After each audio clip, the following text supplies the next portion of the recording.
ഇപ്പോൾ യൂത്ത് ലീഗിൻ്റെ അധ്യക്ഷനായിട്ട് മുന്നവർ ശാബ്ദങ്ങൾ വന്നിട്ടുണ്ട്.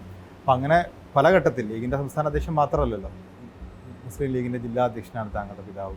അപ്പം അങ്ങനെയൊക്കെ ആളുകൾ ഉത്തരവാദിത്തങ്ങൾ വരുന്നുണ്ട്. അപ്പം അങ്ങനെയുള്ള ഉത്തരവാദിത്തങ്ങൾ ഏറ്റെടുക്കുന്നതിനോടൊരു വിമുഖതയുണ്ടോയെന്നാണ് ചോദിക്കുന്നത്. ഞാൻ അങ്ങനെ രാഷ്ട്രീയത്തിൽ വരേണ്ട ഒരാളല്ല, അങ്ങനെ അതിനെക്കുറിച്ച് ചിന്തിച്ചിട്ടില്ല. എന്തെങ്കിലും നമുക്ക് ചെയ്യാൻ കഴിയുകയാണെങ്കിൽ ഉത്തരവാദിത്തങ്ങൾ ഇപ്പോൾ ഒന്നുകിൽ എൻ്റെ ഒരു കപ്പ് ഓഫ് ടീ അല്ല ഇത്.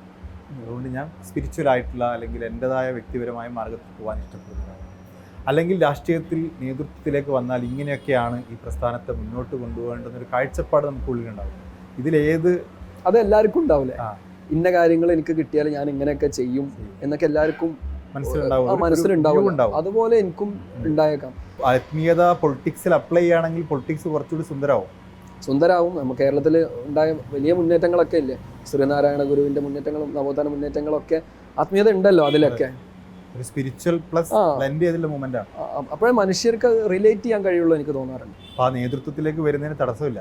അല്ല, അതാ പറഞ്ഞത്, നേതൃത്വത്തിലേക്ക് വരുന്നത് തടസ്സം ഉണ്ടോന്നില്ല. വരികയാണെങ്കിൽ അപ്പോ ഇപ്പൊ എനിക്ക് കിട്ടുന്ന ഒരു സ്പേസ് തീരുമാനം വരുമ്പോൾ അങ്ങനെ വരികയാണെങ്കിൽ അപ്പോൾ അപ്പോഴത്തെ സാഹചര്യങ്ങളാവാം, അപ്പോഴത്തെ നമ്മളെ ചിന്താഗതി കാര്യങ്ങളൊക്കെ ഉണ്ടാകും.